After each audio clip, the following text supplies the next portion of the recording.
Assalamualaikum warahmatullahi wabarakatuh. Bapak Ibu, salam dan bahagia.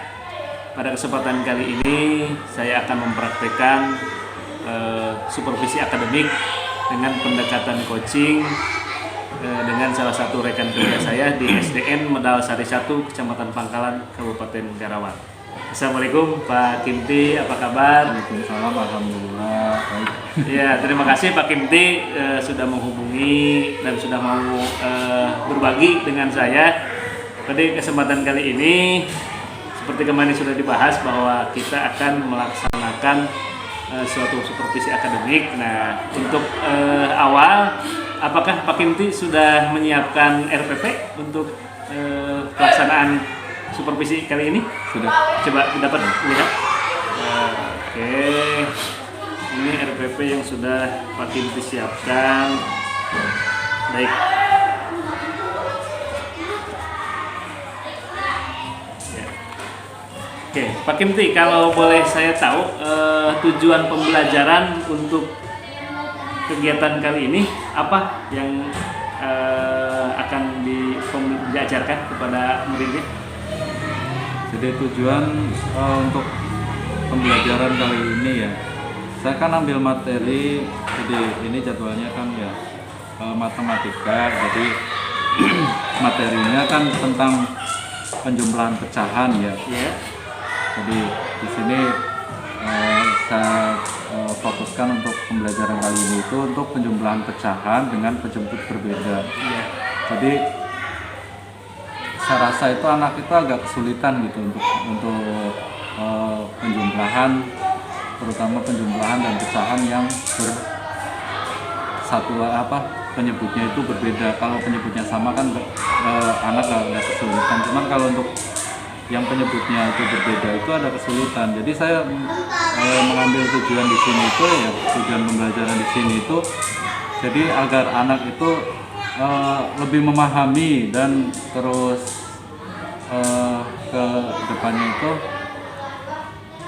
dia tuh karena lebih paham, jadi seperti kalau ada soal-soal seperti ini tuh agak kayak lebih mudah lagi dia mengerjakan. Jadi untuk memahami penjumlahan terhadap berbagai pecahan yang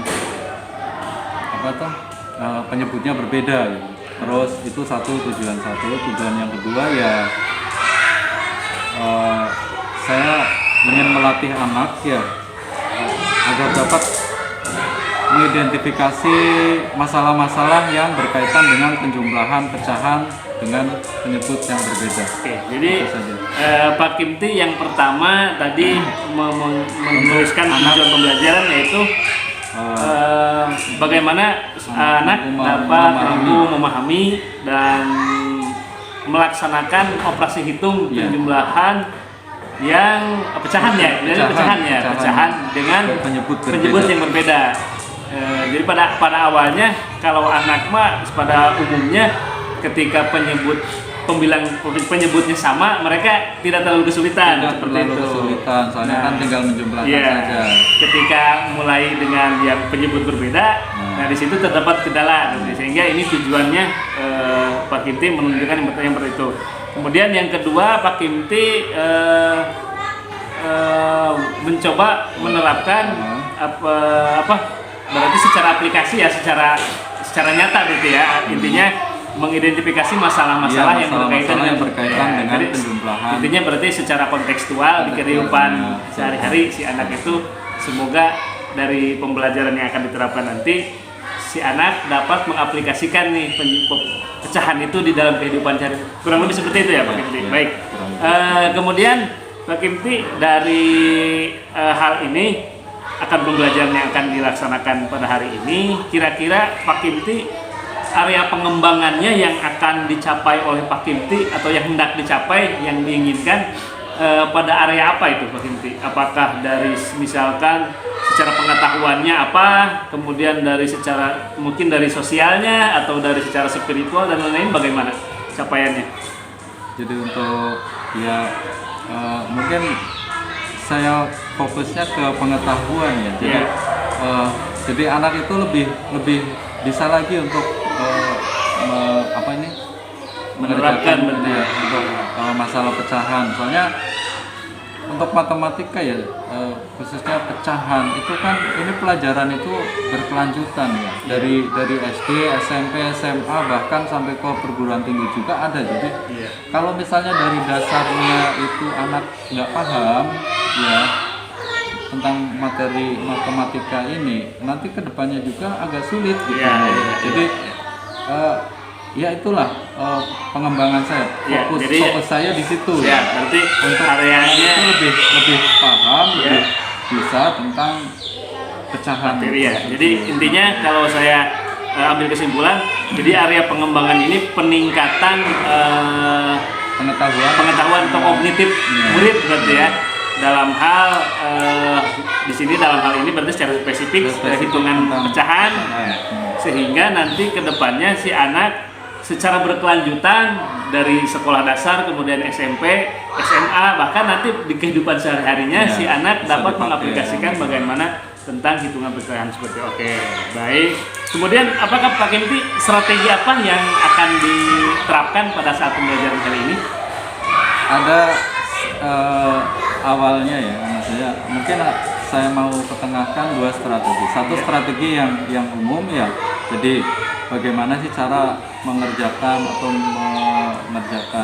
pecahan, penjumlahan pecahan itu seperti apa? Terus bagaimana cara menyamakan penyebut itu seperti apa? Gimana? Itu satu strategi secara umum. Tapi kalau misalnya anak mungkin agak kesulitan, ya mungkin saya ketengahkan ke strategi yang saya lihat ini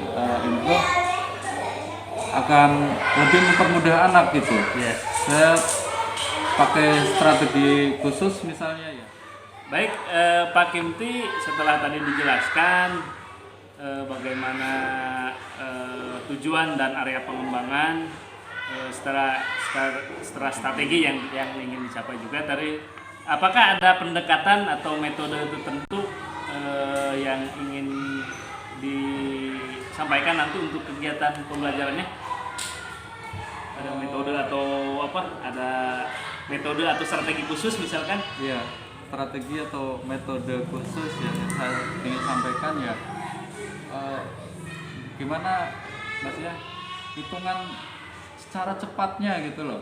Jadi kita walaupun kita kasih tahu tuh ke anak ya, kasih tahu caranya secara runtut gimana.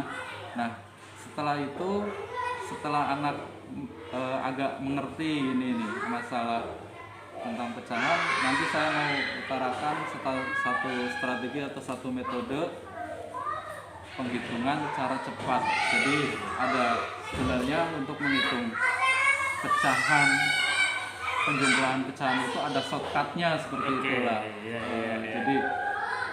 Jadi menghitungnya itu lebih cepat dan lebih mudah. Jadi tadi kan Pak Kimti sudah menyampaikan bahwa akan menyampaikan misalkan polanya dari simpel atau dari sederhana ke kompleks ya secara runtut. Kemudian selain itu Pak Kimti juga nanti akan menerapkan bagaimana cara hitung cepat seperti itu ya. Jadi sehingga si anak atau murid kita ini selain mereka memahami dari langkah dari yang termudah, kemudian sulitnya seperti apa ya secara panjang. Nah, di tengah-tengahnya nanti ditengahkan bagaimana cara menghitung lebih cepat, lebih mudah sebenarnya. Anak-anak lebih gampang ingetnya. Oke, itu ya pertama. Kemudian Pak Kimti, apakah ada alat peraga khusus pada pembelajaran kali ini yang dipersiapkan misalkan? Ya, untuk alat peraga khusus itu nggak ada. Cuman berarti nanti saya secara klasikal aja ya. Ini karena matematika, jadi anak itu harus melihat. Jadi mungkin saya nanti tuliskan satu persatu langkahnya. Jadi anak itu harus perhatian ke saya, nggak usah baca, jadi langsung aja saya praktekkan di situ alat peraganya seperti itu. Jadi nggak harus alat peraga khusus yang seperti apa gitu. Yang penting anak itu melihat saya nulis, saya menjelaskan sambil dia melihat seperti itu. Baik. Pak Kipti, ini saya catatan dalam catatan khusus supervisor ya. Jadi saya di sini mencatat bahwa secara spesifik tidak ada alat peraga yang khusus, tapi si murid kita ini bagaimana dikembangkan supaya fokus terhadap pembelajaran ya, sehingga nanti capaiannya bisa secara maksimal mereka raih. Oke Pak Kipti, mungkin itu saja untuk sesi praobservasi kita. Jadi kita nanti persiapan kita langsung di kelas ya, bagaimana kita melaksanakan pembelajaran kita kali ini. Terima kasih sebelumnya untuk ini. Mari kita bersiap-siap untuk di kelas, dan saya ucapkan terima kasih. Mohon maaf ya. Assalamualaikum warahmatullahi wabarakatuh.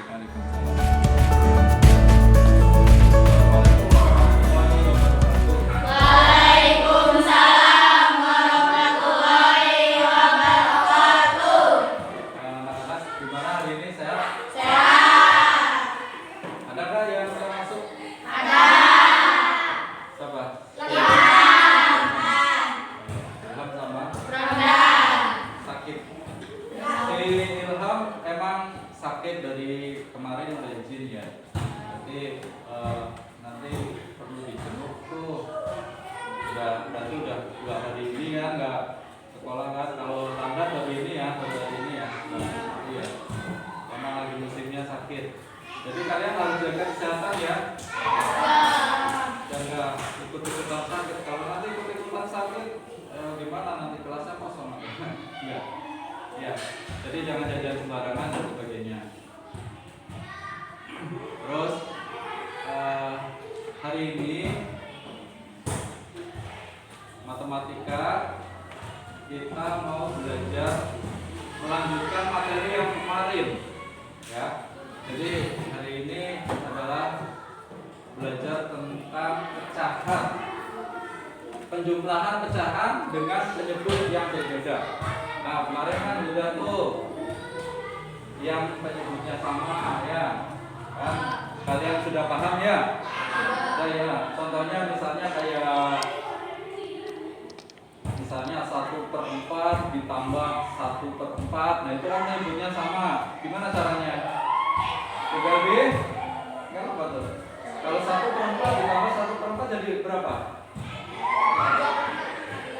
Berapa? Iya, 2/4. Iya, kalau penyebutnya sama itu tinggal dijumlahkan saja. Nah, beda kalau misalnya penyebutnya tidak sama, jadi harus disamakan dulu. Nah, sekarang hari ini kita mau belajar itu ya. Ya, itu ya. Kita akan mulai saja. Jadi materi hari ini adalah penjumlahan pecahan.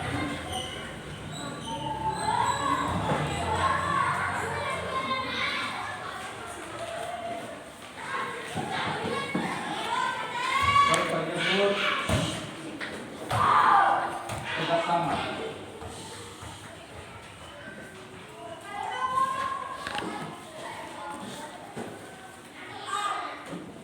Bapak di sini mau menengahkan dua langkah. Ada 2 strategi untuk menghitung penjumlahan pecahan dengan penyebut yang berbeda ya.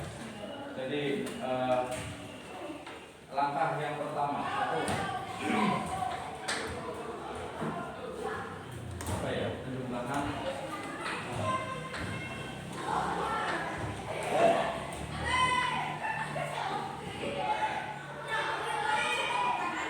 Bapak mau langsung kasih contoh saja ya. Contoh ya, misal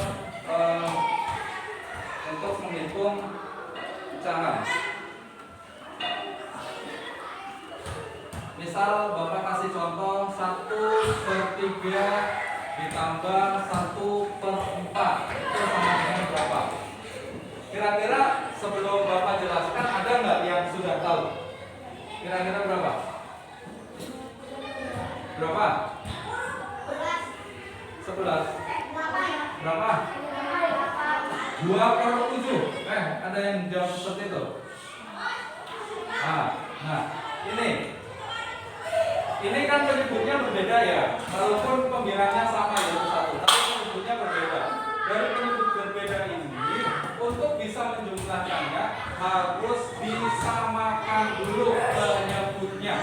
Ya, bagaimana cara menyamakannya? Ya, jadi langkah-langkah untuk menyamakan penyebut.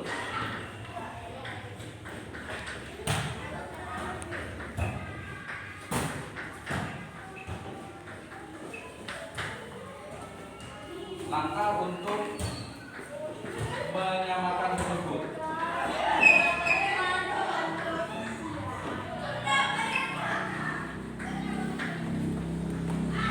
Jadi langkahnya itu cari KPK satu, ya, cari KPK dari kedua penyebut tersebut. 2, 3 penyebut tersebut. 1, cari KPK.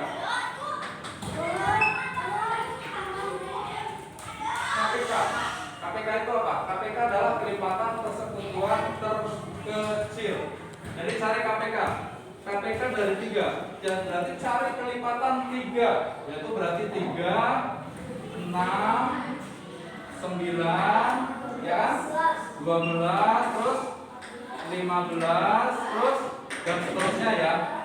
Banyak kelipatan 3. Terus 4. Kelipatan 4 berarti 4, 8, 12, 16 dan seterusnya. Nah, di sini sudah ada yang sama, yaitu 12 ya. Ini adalah KPK atau kelipatan persekutuan terkecil. Kelipatan yang sama ya dan terkecil. Nah, ini nanti kita jadikan sebagai penyebutnya. Jadi kita cari di sini ya. Berarti di sini adalah penyebutnya 12. Berapa? Jadi 12. 3 kali 4. Ya. Karena penyebutnya dikalikan 4, berarti pembilangnya juga harus sama dikalikan dengan 4. Ini untuk di sini. Jadi berapa ini? 12 dibagi 3 sama dengan 4. 4 dikali 1. Jadi 4. Nah, ya kan? Sini juga sama. 12 dibagi 4 sama dengan 3. 3 kali 1 sama dengan 3. Jadi sama dengan berapa? Iya, 7 plus 12.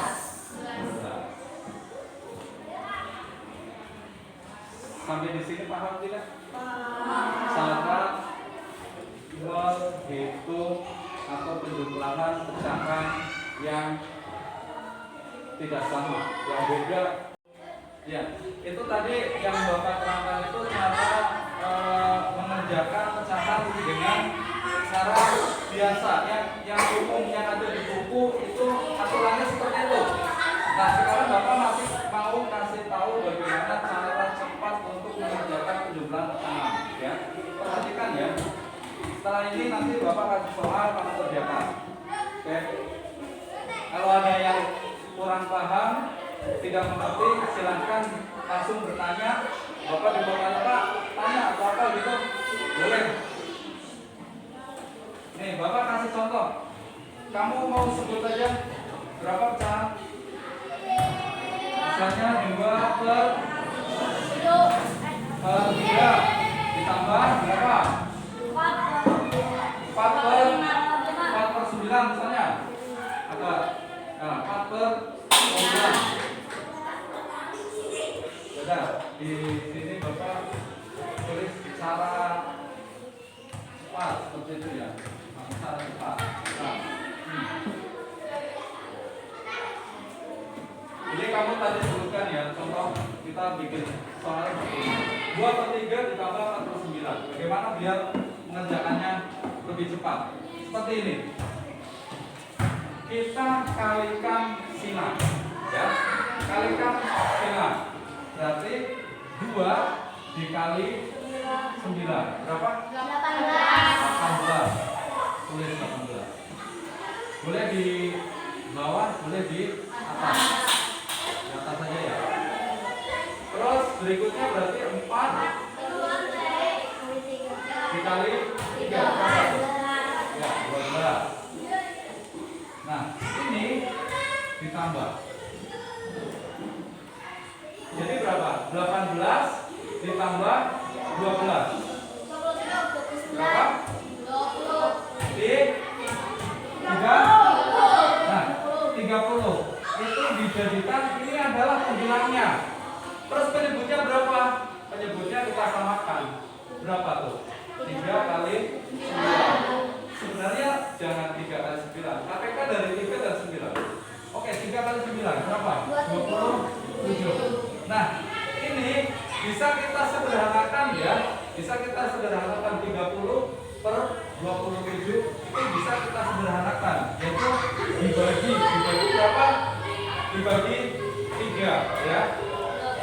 Pembilang dibagi 3, penyebut dibagi 3. Pembilangnya dibagi 3 menjadi berapa? 10 ya. Terus penyebutnya dibagi 3 jadi nah ya. Ini masih bisa disederhanakan lagi, yaitu 1 per 9. Ini untuk mengerjakan pecahan. Jadi harus sampai sederhana lagi. Contoh lagi. Misalnya 1 per 7 ditambah 3 1 per 5. Nah, bingung. Nah, ini pecahan campuran. Kalau cara yang biasanya itu kan dijadikan dulu ke pecahan biasa ya. Kita nggak usah seperti itu. Kita langsung aja. Gini. Kita fokusnya di pecahannya. Kita abaikan dulu yang bilangan bulatnya, ya. Kita fokusnya di pecahannya. Yaitu pecahannya adalah 1 per 7 dan 1 per 5. Seperti tadi. Kalikan silang. 1 dikali 5. 5. 1 dikali 7. 7. Karena ini penjumlahan, jadi tambahkan ya. Jadi berapa? 5 ditambah 7. 12 per 7 kali 5, ya kan? Berapa? 30? Ya, 35. Ini pecahannya. Hasilnya 12 per 35. Tinggal bilangan bulatnya kita jumlahkan saja. 2 ditambah 3 berarti berapa? 5.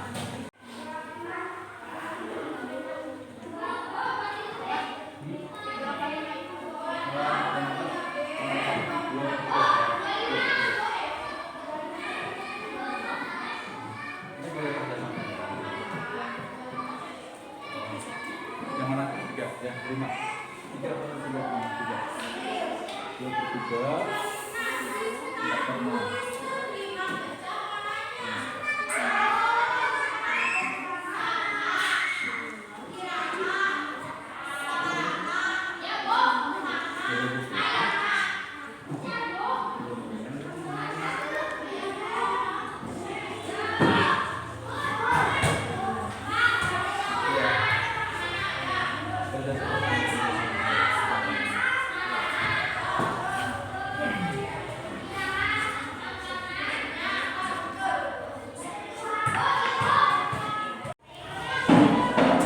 Ya udah ya, bisa. Coba silakan, Bapak pengen tahu kamu sudah paham atau tidak. Nah, siapa yang berani maju untuk mengerjakan soal di depan? Yuk. Oh, Ugi, nomor 1 Ugi. Silakan. Ya, coret-coret aja dulu di situ.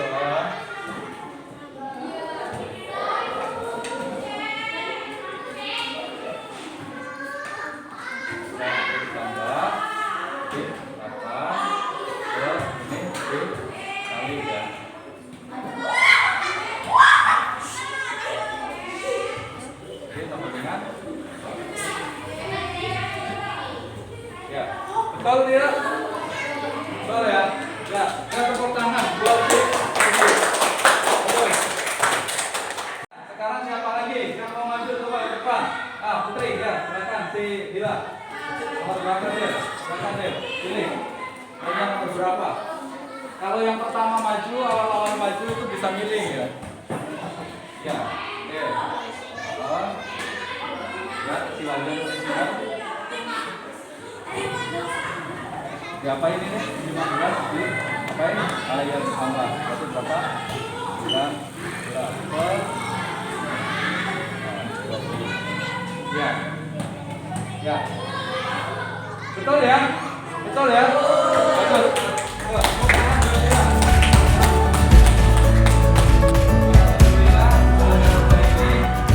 Kamu sudah melakukannya dari awal ya. Dari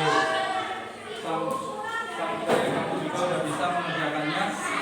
Tapi sebelumnya Bapak ingin tanya, kalian paham gak ya? Ya, jadi gimana cara untuk apa ini mengerjakan atau menghitung pecahan dengan penyebut yang berbeda? Langkah-langkahnya gimana? 1, samakan dulu penyebutnya, ya kan? 2, gimana cara menyamakan penyebut? Dengan menggunakan K, P, K atau dikalikan langsung juga bisa. Tapi ternyata cara seperti itu kalau dibandingkan dengan cara cepatnya, kemudahan yang mana? Cara cepat. Iya, cara cepat. Cuman banyak coretan-coretannya ya. Kalau cara cepat ya ada coretan-coretannya ya. Kalau cara yang biasa itu tidak ada coretannya langsung. Jadi lebih cepat, lebih mudah cara yang cepat. Tapi kamu paham nggak prosesnya? Paham ya? Paham ya? Jadi sama saja prosesnya hampir sama, cuman cara cepat itu langsung dibuat dikali. Terus Bapak bangga hari ini kamu belajar. Ayo masuk nih. Bapak bangga kepada kalian. Kenapa? Pembelajaran hari ini Bapak anggap berhasil ya. Kamu sudah rata-rata sudah bisa. Walaupun hanya 2 jam pelajaran, tidak lama. Bapak juga menerangkannya terlalu cepat banget lah, hampir banget. Tapi ternyata kamu bisa menangkapnya. Enggak, salut. Ya, coba tangan untuk kita semua.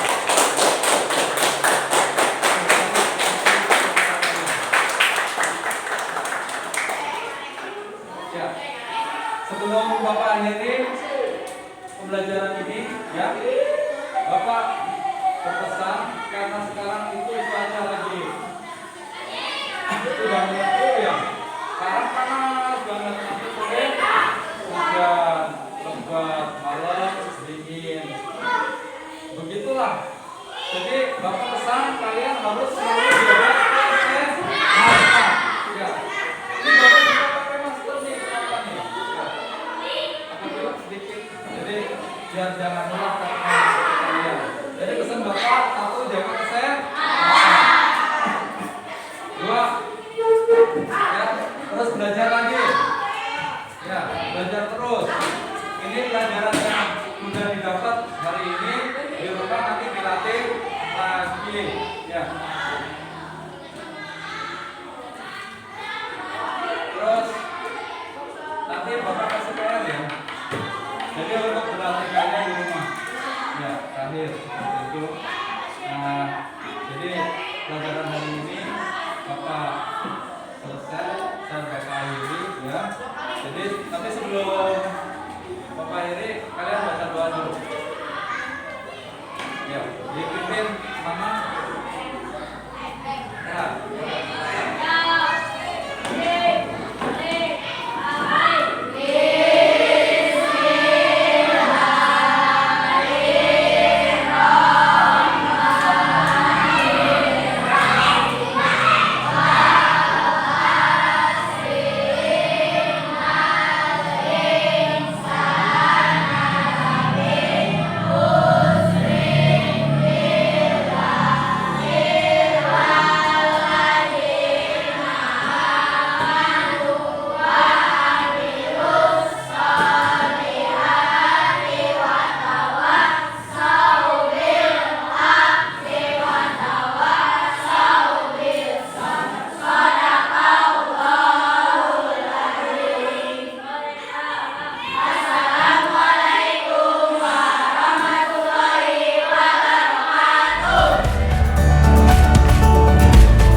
percakapan pra observasi, kemudian melaksanakan observasi di kelas ya.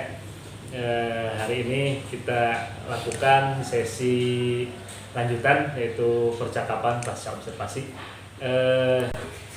Bagaimana Pak Kimti, menurut Pak Kimti kemarin pembelajaran yang dilakukan di kelas selama melakukan observasi kemarin bagaimana? Gimana ya?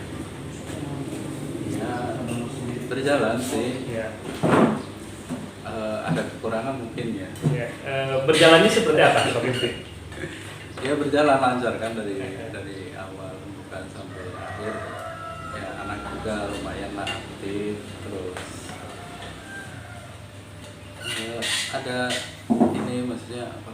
Ya mungkin bagi anak ada pengetahuan baru gitu ya. Ya, baik. Jadi kemarin Pak Kimti sudah menyampaikan bahwa berjalan dengan baik. Terus bagaimana dengan alur pada RPP seperti apa antara yang Bapak Kimti buat dengan pelaksanaannya seperti apa, Pak? Sesuai. Oke, jadi sudah sesuai. Kemudian tadi Bapak mengatakan bahwa ada si anak mempunyai pemahaman atau keterampilan baru ya seperti itu. Baik, kalau boleh tahu nih, menurut Pak Kimti sendiri bagaimana dengan kelebihan yang diajarkan Pak Kimti ketika kemarin dilaksanakan? Jadi saya kan kemarin tuh mengajarkan teknik baru ya, maksudnya cara menghitung biar anak itu lebih cepat gitu, lebih cepat, lebih mudah. Cuman memang butuh penalaran lebih gitu ya. Jadi ya apa tadi Kelebihan. Ya, jadi kelebihannya yaitu anak jadi lebih cepat menghitungnya, anak juga lebih mengerti, lebih gimana ya, maksudnya lebih cepat paham gitu ya, maksudnya cara menghitungnya. Yeah. Cuman kalau untuk kenapa seperti ini mungkin agak butuh ini kan penalaran yang lebih gitu. Yeah. Kalau untuk cara cepat itu, Yeah. tapi anak lebih cepat bisa menghitung gitu. Baik. Lalu yang dilakukan Pak Kimti bagaimana supaya penalaran si anak bisa lebih cepat itu? Ya, jadi saya bandingkan kan antara untuk menghitung dengan cara konvensional yang maksudnya cara sesuai cara seperti di buku, textbook lagi ya. Textbook, terus ini cara seperti ini gitu ya. Anak kan nanti kan bisa membandingkan seperti itu. Emang ini lebih cepat, tapi dengan membandingkan seperti itu, jadi anak tahu oh ini itu sebenarnya caranya seperti ini, kan pecahan ya, itu dalam pecahan harus disamakan dulu pecahan penyebutnya, tapi karena cara cepat kan menyamakan penyebutnya malah di terakhir gitu. Kan kalau textbook kan awal harus disamakan dulu penyebutnya baru dijumlahkan, kalau itu kan malah penyebutnya disamakannya terakhir.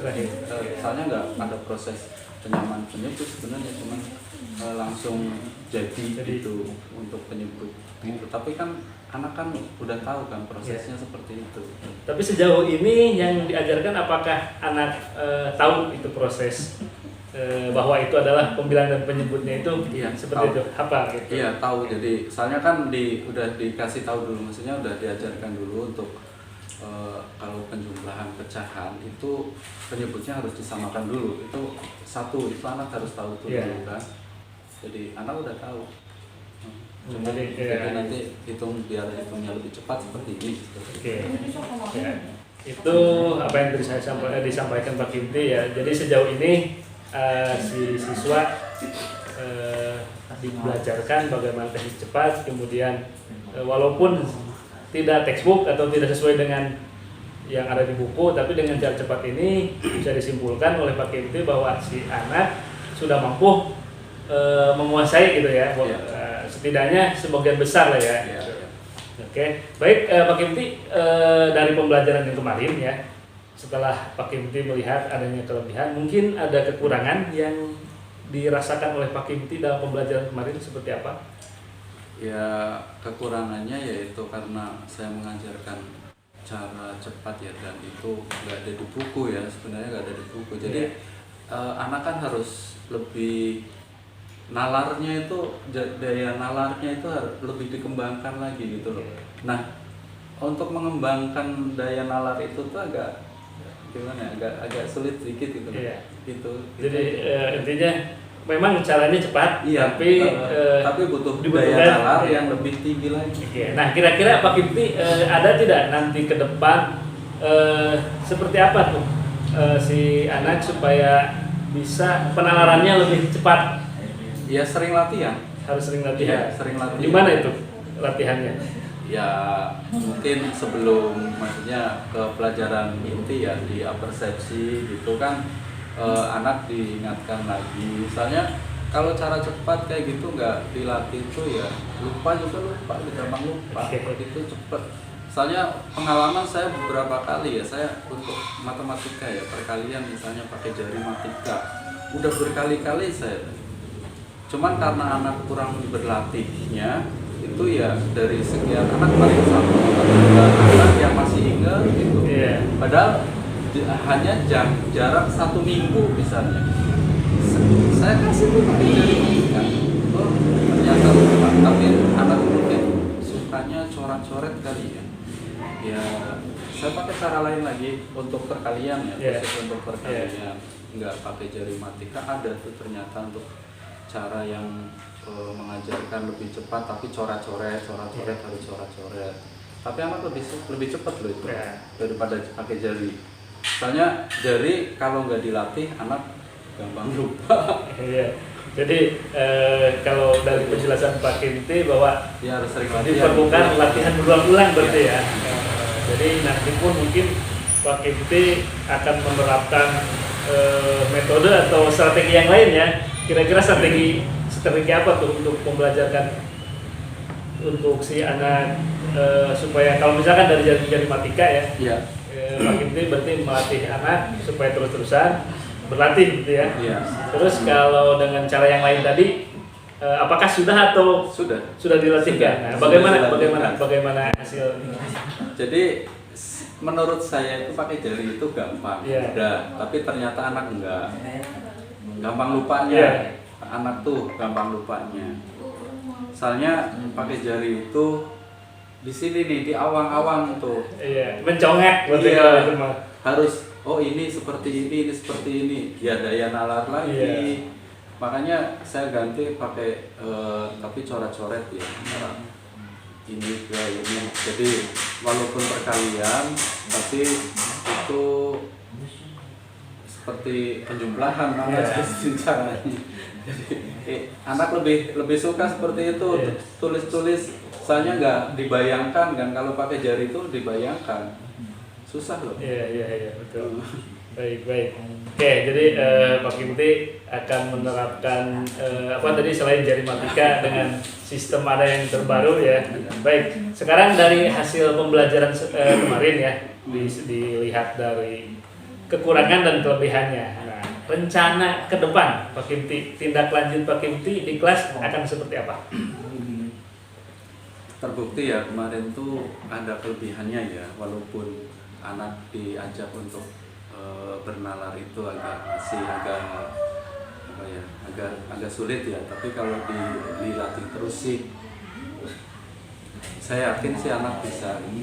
Jadi ya saya lanjutkan metode cara cepat seperti itu, tapi anak harus tahu dulu ini untuk menghitung cara cepat saja ya, untuk membantu cara cepat saja ya.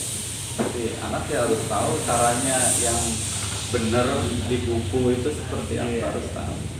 Baik, jadi Pak Kimti yang pertama tindak lanjutnya yaitu akan mempertahankan gitu ya, mempertahankan metode yang sudah diajarkan. Iya, sebagai tambahan saja. Iya, betul. Jadi seperti yang disampaikan juga bahwa walaupun ini ada cara cepat, tadi Pak Kimti menyebutkan yang namanya latihan terus menerus itu tetap dilakukan oleh murid, kira-kira begitu ya. Iya. Ya, baik Pak Kimti, masih ada tindak lanjut yang lain ke depan dalam pembelajaran, misalkan memerlukan apa gitu, alat peraga gitu. alat peraga seperti apa tuh kira-kira Pak Kimti? Enggak juga sih. Yang penting anak itu fokus gitu. Kalau matematika itu yang penting fokus, kita tulis di papan tulis itu, kalau anak fokus ya itu juga seperti alat peraga juga. Alat peraga kita hampir sama sih seperti itu. Kecuali untuk materi-materi yang seperti bangun data dan sebagainya. Kalau untuk hitungan ya yang penting anak fokus, jadi perhatikan. Yang ngomong gitu, jangan nulis, jangan apa, pokoknya harus perhatikan. Terus si anak sendiri bagaimana dari tahapan pembelajaran secara sosial dan emosional seperti apa di dalam kelas? Jadi interaksi antar temannya menurut Pak Kimti seperti apa? Menurut saya ya, dari pengalaman yang Ya, yang kemarin saja gitu. Ya, anak sih mau membantu gitu, maksudnya Kan kerjasama mereka ada itu gitu maksudnya. ya, soalnya kan ada yang pintar, ada yang maksudnya yang agak kurang gitu ya. Anak yang cepat paham, anak yang kurang cepat gitu kan ya. Mungkin kalau diajarin sama temannya lebih. Ya, jadi artinya Pak Kimti akan memberdayakan apa namanya tuh tutor sebaya berarti ya, tutor sebaya berarti ya, untuk lebih efektifnya ke depan. Ya, seperti itu. Jadi saya mungkin kurang mampu ya untuk misalnya memperhatikan semuanya, maksudnya harus semuanya seperti ini itu kan ya. Iya. Paling ya sasaran ada beberapa anak yang bisa udah terus nanti ditularkan ke yang lain gitu. Tapi ada yang seperti itu. Ya. Baik Pak Kimti, mungkin itu saja untuk percakapan pasca observasi. Mudah-mudahan kedepannya Pak Kimti dapat mengembangkan apa yang menjadi harapan, ya, kemudian tujuan pembelajaran tercapai, kemudian tanpa meninggalkan pendidikan sosial emosional si anak, bagaimana dia bekerja sama, berinteraksi dengan guru dan lain ya. Baik Pak Kimti, mungkin itu saja yang dapat saya sampaikan, dapat kita percakapan. Terima kasih sudah ngobrol, sudah berbagi dengan saya. Nanti kita evaluasi lagi pembelajaran atau tahap rencana pengembangan diri Pak Kimti ke depan ya. Baik, terima kasih. Saya ucapkan wassalamualaikum warahmatullahi wabarakatuh.